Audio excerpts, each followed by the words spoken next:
fight. They became infamous for train and bank robberies in the early 1890s. But their ambition outgrew their luck. In Coffeyville, Kansas, they attempted the unthinkable, robbing 2 banks at the same time.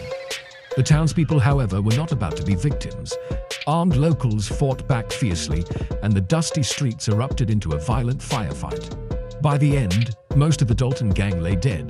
Their failed heist became one of the most legendary last stands in outlaw history, a story of greed and recklessness colliding with the courage of ordinary citizens. As America staggered through the Depression, another gang carved out its own bloody chapter, the Barker Karpis gang. Led by Alvin Karpis and backed by the ruthless Barker brothers, they became infamous for kidnappings and robberies across several states. Their most notorious acts were the abductions of wealthy businessmen William Ham and Edward Bremer, both of whom were ransomed for enormous sums. Unlike other gangs, the Barker Karpis crew excelled at surveillance and planning, watching their targets for weeks before striking. The FBI considered Alvin Karpis public enemy number 1, the first man ever given that title. Their story ended in shootouts and arrests, but for a time, they were among the most feared names in America. Travel back a few decades earlier, and you'll find Butch Cassidy and his Wild Bunch, also known as the Hole in the Wall Gang. Operating in the late 1800s and early 1900s, they perfected the art of robbing trains and banks. What made them unique was their strict code: avoid unnecessary killing. To them, it wasn't about bloodshed, it was about the money and the thrill. Their most daring feat was the 1900 Great Northern Train robbery, a massive haul that cemented their reputation. Their hideout, the Hole in the Wall in Wyoming, became legendary, a fortress for outlaws. Hollywood later immortalized their escapades in films like Butch Cassidy and the Sundance Kid, turning real crime into enduring myth. If Butch Cassidy represented outlaw honor, Jesse James and his brother Frank represented something darker. Alongside their partners, the Younger brothers, they formed the James Younger Gang, a group that terrorized the Midwest in the chaotic years after the Civil War. To former Confederates, Jesse James was an avenger, striking back at the Union through banks and trains. To others, he was simply a ruthless killer. They staged daring robberies, vanishing into sympathetic towns that hid them from authorities. Jesse James built a reputation as a Robin Hood figure, though history shows little evidence that he ever shared his spoils with the poor. He was both a symbol and a criminal, and his legend has outlived the blood he spilled. Not all the great heists took place in America. In 1963, Britain witnessed one of the boldest robberies in modern history, the Great Train Robbery. Masterminded by Bruce Reynolds, the gang tampered with railway signals to stop a Royal Mail train carrying millions in cash. In the early hours of August 8th, they overpowered the crew and made off with £2.6 million, equivalent to tens of millions today. The heist was surgical in its planning, but the aftermath was chaotic. A massive manhunt swept across the country, trials captivated the nation, and escapes and recaptures kept the story alive for decades. The Great Train Robbery remains one of the most famous heists in British history, inspiring countless books and films. And finally, we come to the number 1 spot, the kings of modern high-stakes theft, the Pink Panthers. Emerging from the Balkans in the 1990s, this loose network of thieves carried out some of the most audacious jewelry heists the world has ever seen. They have stolen over $500 million in diamonds, gold, and luxury watches from high-end boutiques in Paris, Dubai, Tokyo, and beyond. Their style is pure cinema. Smash and grabs in broad daylight, escapes by speedboat, getaways in luxury cars, disguises, decoys, and military-like precision. In Cannes, they once stole diamonds during an exhibition in broad daylight, vanishing before police could even react. They remain elusive, hard to track, and impossible to predict. For law enforcement, they are ghosts. For the world, they are the ultimate modern bandits. From the dusty roads of the Wild West to the neon streets of global capitals, these gangs turned crime into legend. Some lived by codes, others by blood, but all carved scars into history. They were admired by some, feared by many, and remembered by all. And now it's your turn to decide. Which of these outlaw gangs impressed you the most? Was it the Newton Boys with their cool efficiency, the doomed lovers Bonnie and Clyde, or the global reach of the Pink Panthers? Let us know your thoughts in the comments, and don't forget to subscribe for more deep dives into the hidden corners of history.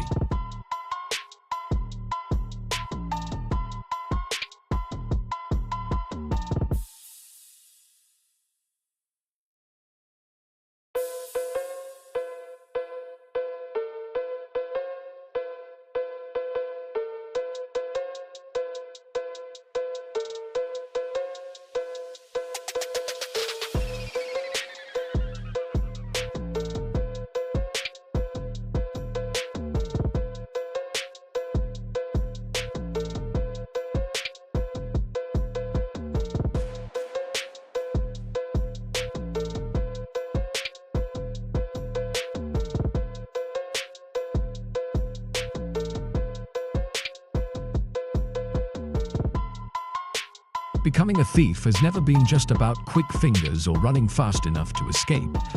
True legends of crime required something colder, something sharper. They needed nerves of steel, the ability to think 3 steps ahead of law enforcement, and the daring to walk into the lion's den and still come out smiling. And among these criminals, there were those who refused to act alone. They built gangs, groups of men and women bound together by greed, loyalty, and sometimes even strange codes of honor. Tonight, we travel back through history and across continents to meet 10 of the most notorious robbery gangs the world has ever known. Gangs whose names still echo because of the boldness of their crimes and the stories they left behind. Our journey begins in Texas during the Roaring '20s. 4 brothers, Willis, Joe, Jess, and Doc Newton, would become known as the Newton Boys. Unlike the violent desperados that haunted the American imagination at the time, these brothers had their own style. They believed in efficiency, in planning, and in keeping violence to a minimum. To them, spilling blood was bad business. They specialized in banks and trains, and their secret weapon was nitroglycerin, which they used to blow open safes with terrifying precision. Their masterpiece came in 1924 when they stopped a mail train near Rondout, Illinois, and walked away with $3 million, an astronomical fortune for that era. No one was killed, no shots fired, just sheer audacity and planning. To this day, it remains one of the largest train robberies in US history. But while the Newton Boys prided themselves on being gentlemen thieves, the next gang in our story embraced danger and bloodshed. In the depths of the Great Depression, when banks were closing and ordinary people were losing everything, John Dillinger rose to infamy.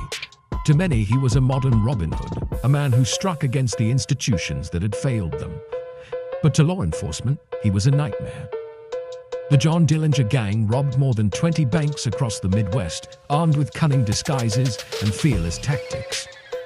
Dillinger himself was a master of escape, slipping out of police custody time and time again, turning his cat-and-mouse game with the FBI into public spectacle. His gang once stormed police stations just to seize weapons and bulletproof vests. They used human shields during robberies and staged getaways with military precision. To a struggling public, Dillinger looked like a hero of defiance. But behind the myth was a man who left blood and chaos in his wake, and his story ended, as so many of these do, in gunfire. If Dillinger blurred the line between folk hero and outlaw, the Symbionese Liberation Army blurred an even stranger line between political revolution and outright crime. Born in the radical fires of the 1970s, the SLA was a small but extremely violent group that captured headlines worldwide when they kidnapped newspaper heiress Patty Hearst. What stunned the world was not just the kidnapping, but Hearst's shocking transformation. Under the psychological grip of her captors, she took up arms alongside them, wielding a rifle during bank robberies. America was transfixed. Was she brainwashed, or had she chosen this path? The SLA turned crime into propaganda, trying to justify robbery and violence as revolutionary acts. But their reign of terror was short-lived, ending in fiery shootouts with the police. Still, their bizarre mix of ideology and crime etched their story into history. Decades earlier, the Barrow Gang had already captured America's imagination. Led by Bonnie Parker and Clyde Barrow, they were more than criminals. They became icons of doomed romance and rebellion. During the early 1930s, they cut a bloody path through the American heartland, Robbing banks, gas stations, and small shops, they killed police officers without hesitation, leaving communities terrified. Yet the newspapers couldn't resist their story. A young couple, armed and in love, on the run from a world that seemed to be crumbling in the Great Depression. They posed with guns in photographs, smiled into the lens, and fed the myth that they were glamorous rebels instead of ruthless killers. But reality caught up to them in 1934 when police set a deadly ambush in Louisiana. Their car was riddled with bullets, their love story ending in a storm of lead. Even so, Bonnie and Clyde became immortal, not as who they were, but as who people wanted them to be. Legends of love and crime. Before Bonnie and Clyde, another group of outlaws had shocked America with their daring, the Dalton Gang. Once respected lawmen, the Dalton brothers abandoned their badges and turned to the life they once swore to.